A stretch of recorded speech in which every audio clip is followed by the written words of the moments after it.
Bachelor in Paradise, Week 5, Parts 1 and 2. We're still on the split, but then it's also reunion week. Who makes it and what couples fall apart? What can we learn about good communication? Make sure, as always, that you leave a comment and subscribe to my channel. Welcome to Reality TV Therapy with me, Dr. Diane. Welcome back. How are you doing? We're about halfway done with the entire season, and it's time to go deep into the existing couples. Because Casa Amore was not a complete waste of time. I think it tested some lukewarm relationships in a good way. I think that Brittany and Andrew were a little bit weak and found themselves better connections. I think in a weird way it also made Aaron and Genevieve closer and Brandon and Serene. But we also saw the collateral damage of Casa Amore. We see breakups of Lace and Rodney and Jill and Jacob, Logan and Shanae. Couples that didn't weather the storm. But let's talk about communication styles, because I was worried, I don't know about you, about Genevieve. She was struggling so much with this split because she's a deep feeler, and I also think she has trouble expressing herself. But I worried how she was going to survive the stress she was under. It looks like her and Shanae did so by drinking quite a bit. That was some funny moments. But the reunion between Genevieve and Aaron could not have come quick enough for any of us. Honestly, one of my favorite moments was when they fell into each other, when Genevieve found out that Aaron was waiting for her. And Aaron did a really nice job saying, I made a verbal commitment to you. And I played sharks and minnows in the pool waiting for you. And we finally see Genevieve take a breath. All things were good in paradise for these two. Now Brittany and Tyler. I think they made the most of Casa Amore too, right? The 5 attractive guys come into their air-conditioned situation and they have a nice physical connection. Now, will it last on the beach? I'm not sure. But what I did appreciate and what I like to analyze is what looks like good communication. And I thought Brittany, she's done a beautiful job thus far. She holds herself with a lot of respect. And she says that she has to check things out with Andrew.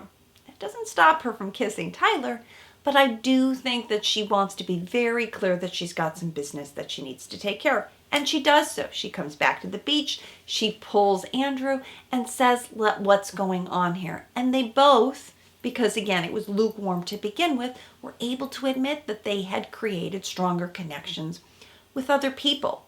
But it was direct and clear, and this is what I really liked, and therefore they can still be friends after that. Now, let's talk about Shanae and Logan, because I never really saw this connection to begin with. But I think first we got a better glimpse of Shanae, that she was a softer, better version. But then, remember when I said last week, I'm not even sure what was the rationale for switching from James to Logan. But we see the underpinnings of hurt because Logan is not without feelings. He's been watching this all along, and Shanae has been a little bit self-absorbed, right? She's talking about herself being in a love triangle. But did she ever ask Logan, how do you feel being part of this? And now what we see is Logan was very hurt by that. And so he acted out a bit. First with Sarah. She's on the beach. Shanae is gone. Why not? But then he doesn't communicate with Sarah and he goes for Kate.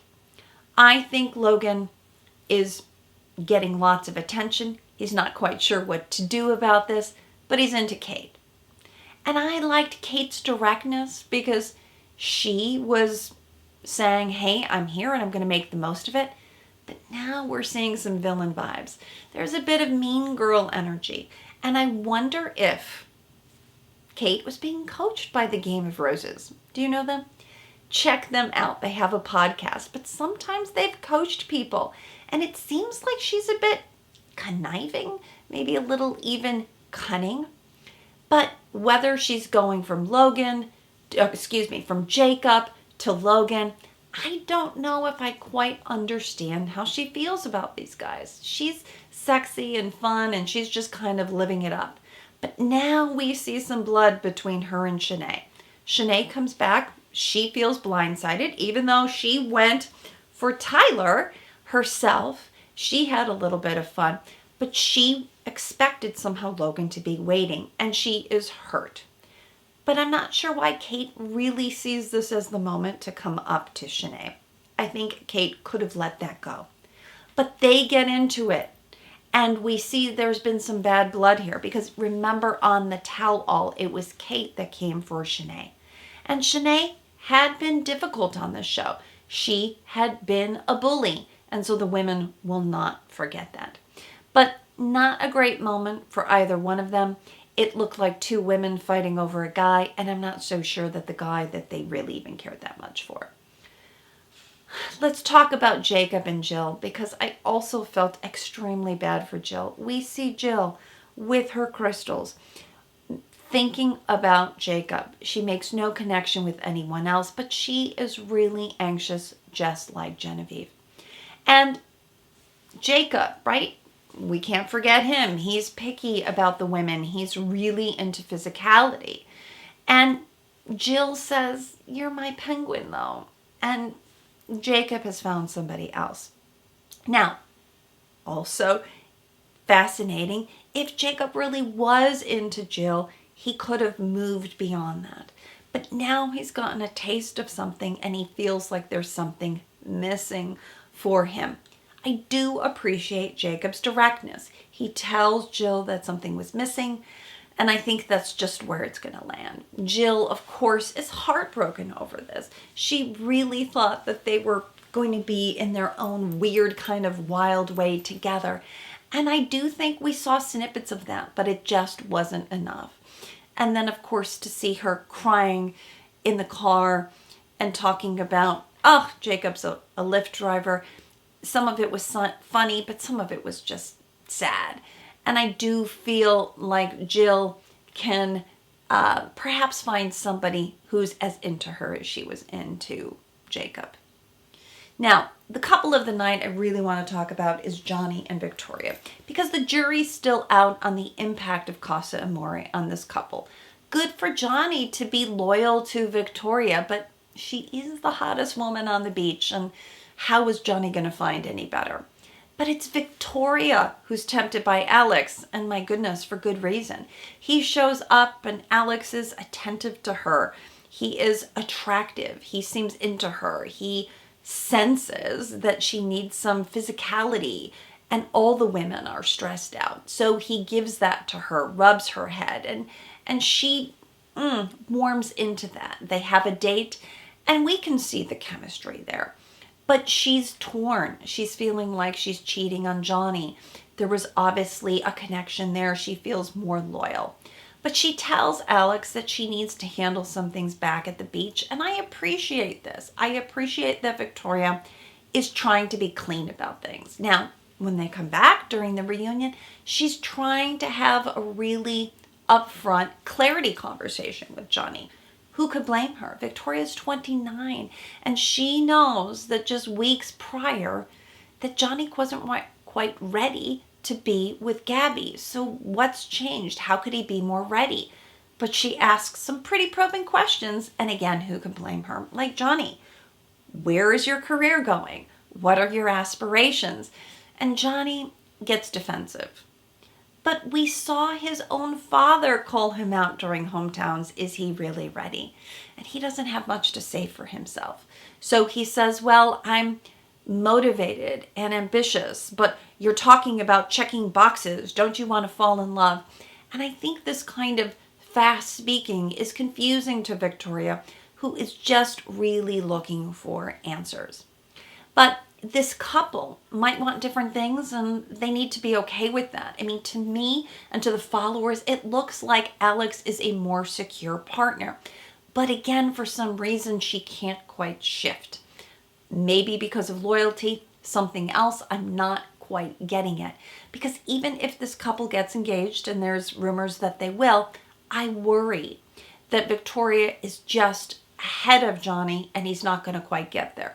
So he can step up to an engagement, but is that engagement going to last?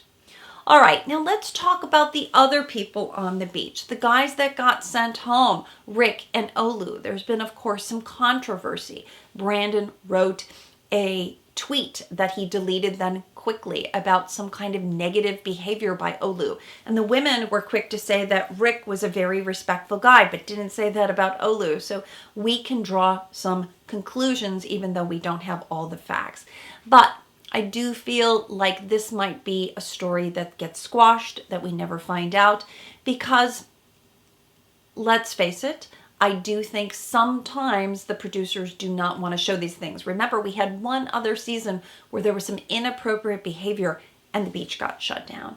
So I would like to say that I hope those people who were hurt, that gets handled in a private but more appropriate way. Okay, a few more open issues though. Like, what about Jasenia? Her pulling Tyler, but then calling him Alex, that seemed very weird to me. I wasn't quite sure. Jasenia, where are you going with this? What is her motive? She's trying to join with him because she's with Andrew and Andrew was with Brittany, but this doesn't quite make sense to me. And from the previews, we can see a bit of a switch up. Also, people were asking, what about Florence and the other women that didn't make a connection? Why did they stay and Rick and Olu leave? All of these things we don't know at this point. But from the previews, we see that Rodney and Eliza's relationship gets tested and Justin returns. What about Kate? Does she choose Hayden over Logan? What happens there? And it also appears that Michael is, of course, the love coach on the beach. He's offering advice to everyone. But how does Danielle feel? Thankfully, I was happy that Danielle was not the plant or the person to have to tell all the women whether their men had been loyal or not. And I do appreciate the honesty that these men had. So stay tuned next week where we will go even deeper. But at this point, I see one pretty solid couple, Brandon and Serene, and the rest, I think there's just a lot of switch ups. And we usually know that these connections later on the beach don't have enough foundation to make it to the long term. Let me know in the comments who you're liking and who you think just really shouldn't make it at all.